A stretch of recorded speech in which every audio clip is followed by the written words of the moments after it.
شراب اور اسلحہ برآمدگی کیس علی امین گنڈاپور اشتہاری قرار ڈسٹرکٹ اینڈ سیشن کورٹ اسلام آباد نے علی امین گنڈاپور کے وارنٹ گرفتاری بھی جاری کر دی ہے۔ عدالت نے مسلسل عدم پیشی پر علی امین گنڈاپور کو اشتہاری قرار دیا۔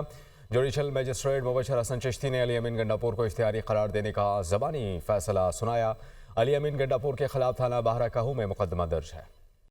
شراب اور اسلحہ برآمدگی کیس علی امین گنڈاپور اشتہاری قرار ڈسٹرکٹ اینڈ سیشن کورٹ اسلام آباد نے علی امین گنڈاپور کے وارنٹ گرفتاری بھی جاری کر دی ہے۔ عدالت نے مسلسل عدم پیشی پر علی امین گنڈاپور کو اشتہاری قرار دیا۔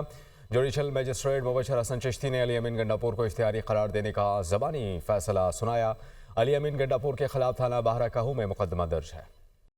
شراب اور اسلحہ برآمدگی کیس علی امین گنڈاپور اشتہاری قرار ڈسٹرکٹ اینڈ سیشن کورٹ اسلام آباد نے علی امین گنڈاپور کے وارنٹ گرفتاری بھی جاری کر دی ہے۔ عدالت نے مسلسل عدم پیشی پر علی امین گنڈاپور کو اشتہاری قرار دیا۔ جوڈیشل میجسٹریٹ مبشر حسن چشتی نے علی امین گنڈاپور کو اشتہاری قرار دینے کا زبانی فیصلہ سنایا۔ علی امین گنڈاپور کے خلاف تھانہ باہرہ کاہو میں مقدمہ درج ہے۔